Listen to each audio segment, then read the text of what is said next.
Morning student, good morning. My self Kailash Chotiya, मेरा नाम कैलाश चोटिया है। जैसा कि बच्चों आप मेरे से परिचित हैं और जो हमारा रघुनाथ स्कूल जो रतनगढ़ का सबसे बेस्ट स्कूल है, सबसे अच्छा स्कूल है, सबसे फेमस स्कूल है, उसकी ओर से आपको घर बैठे ऑनलाइन क्लासेस उपलब्ध करवाई जा रही है। उन ऑनलाइन क्लासेस में मैं कक्षा 11 में आपको राजनीति विज्ञान है वो पढ़ा रहा हूँ। जैसा कि बच्चों आपको पता है, आपका अध्याय नंबर 3 है वो चल रहा है।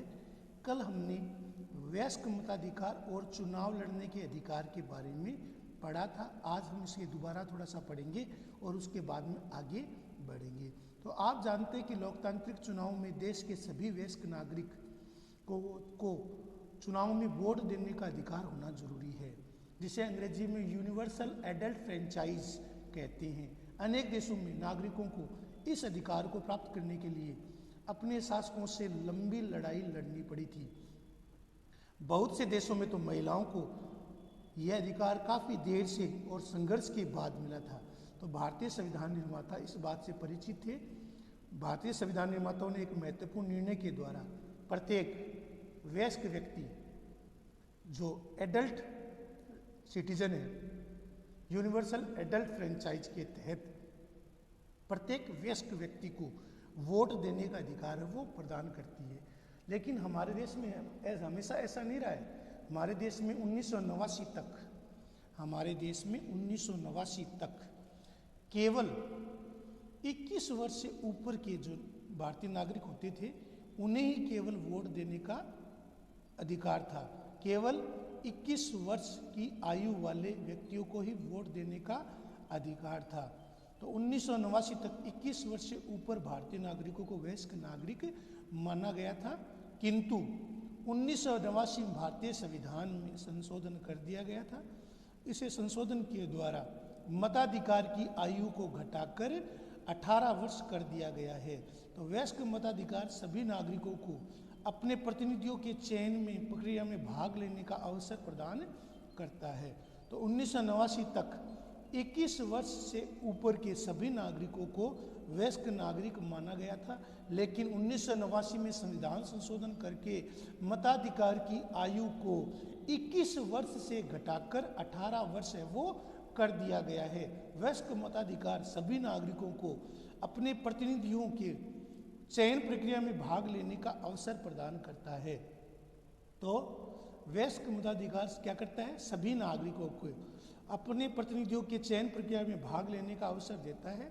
यह समानता और गैर भेदभाव के सिद्धांत के अनुरूप है, जिसका अध्ययन हमने अधिकार वाले अध्याय में किया है।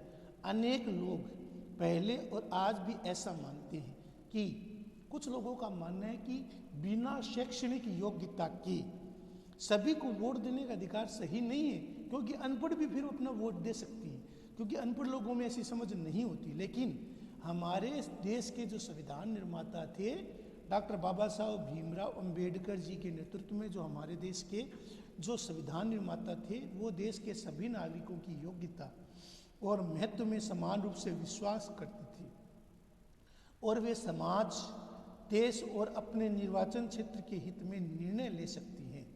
उनका मानना था कि चाहे अनपढ़ हो, चाहे गरीब हो, चाहे कैसा भी व्यक्ति हो, हर व्यक्ति अपने समाज, अपने देश और अपने निर्वाचन क्षेत्र के बारे में उचित सही निर्णय ले सकता है। जो वोट देने के अधिकार के बारे में सच है, वही चुनाव लड़ने के अधिकार के बारे में भी सच है।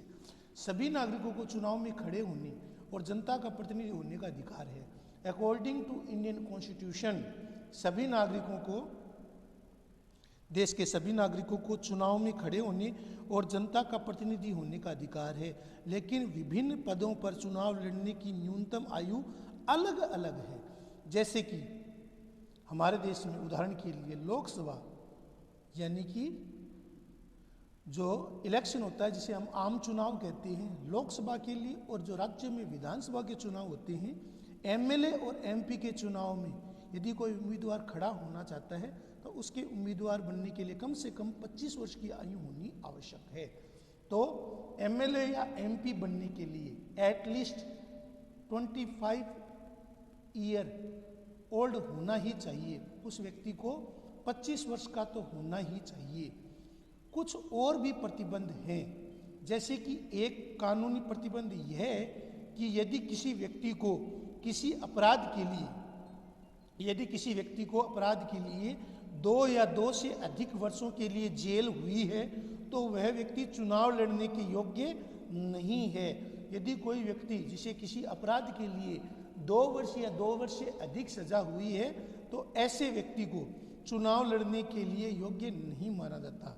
लेकिन चुनाव लड़ने के लिए आयु, आय, शिक्षा, वर्ग, लिंग, धर्म के आधार पर किसी प्रकार का कोई प्रतिबंध नहीं है।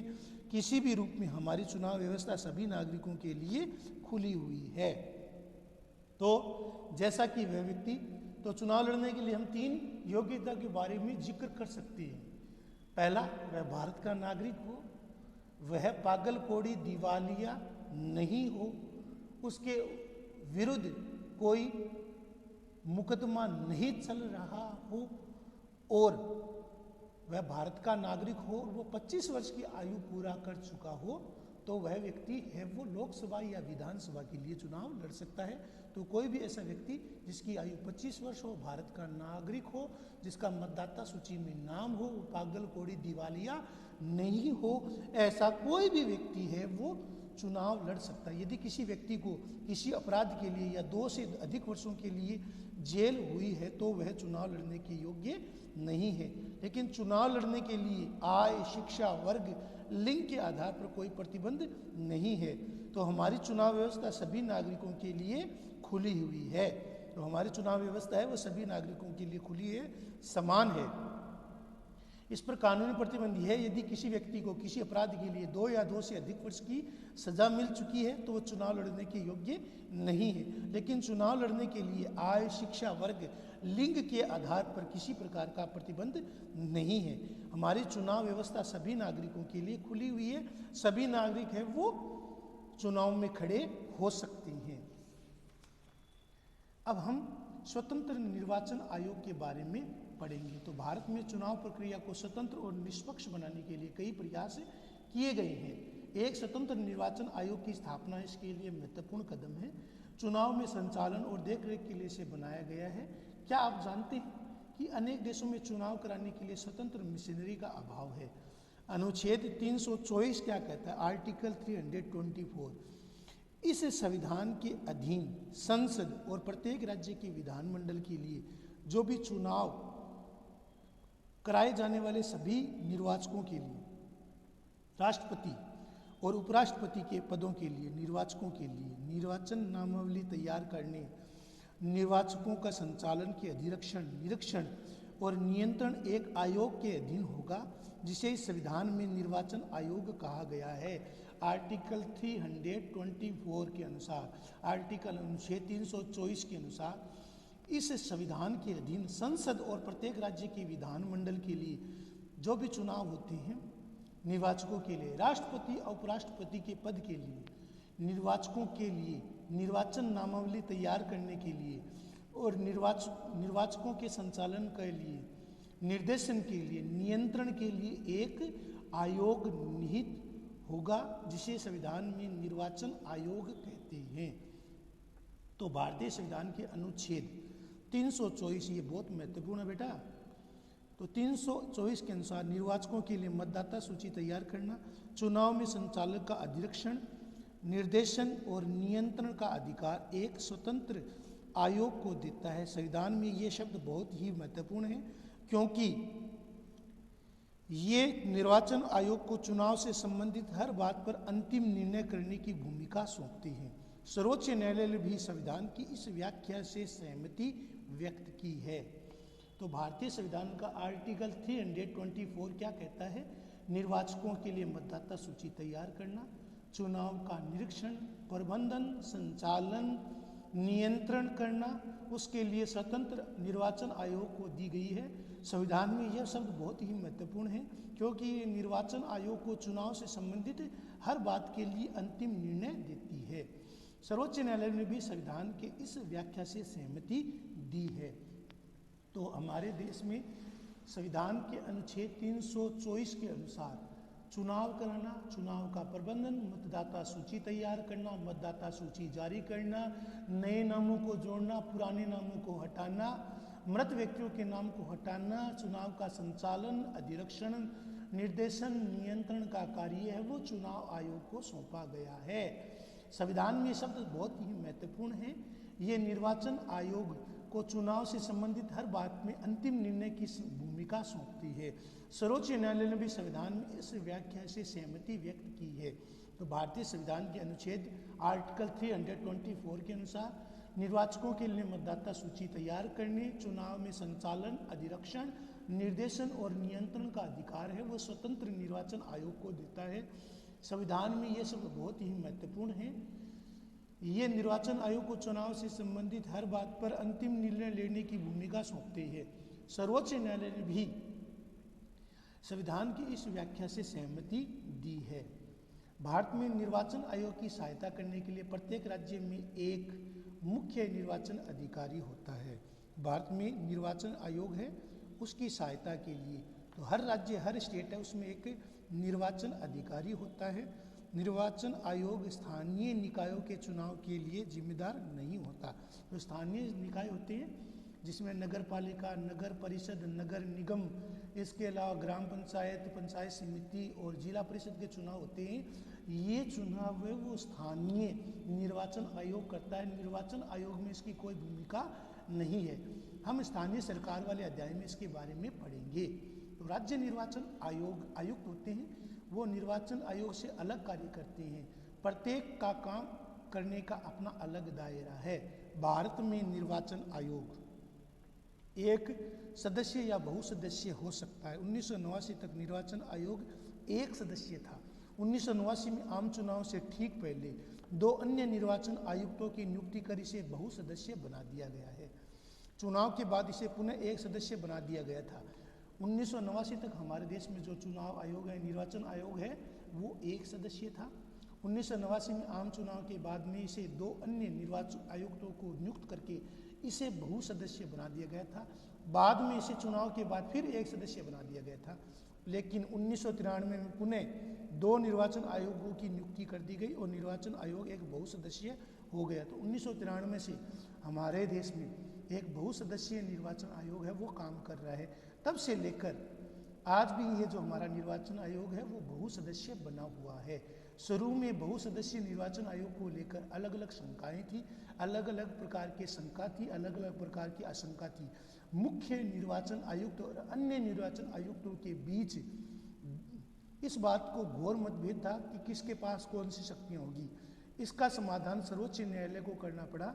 अब इस बात पर सामान्य सहमति है कि बहुसदस्यीय निर्वाचन आयोग ज़्यादा उपयुक्त है, जो एक व्यक्ति के निरंकुश होने से रोकता है, क्योंकि इसमें आयोग की शक्तियाँ में साझेदारी हो गई है। ये सदस्य वो मिलकर काम करते हैं। आयोग पहले से कहीं ज़्यादा जवाबदेह बन गया है।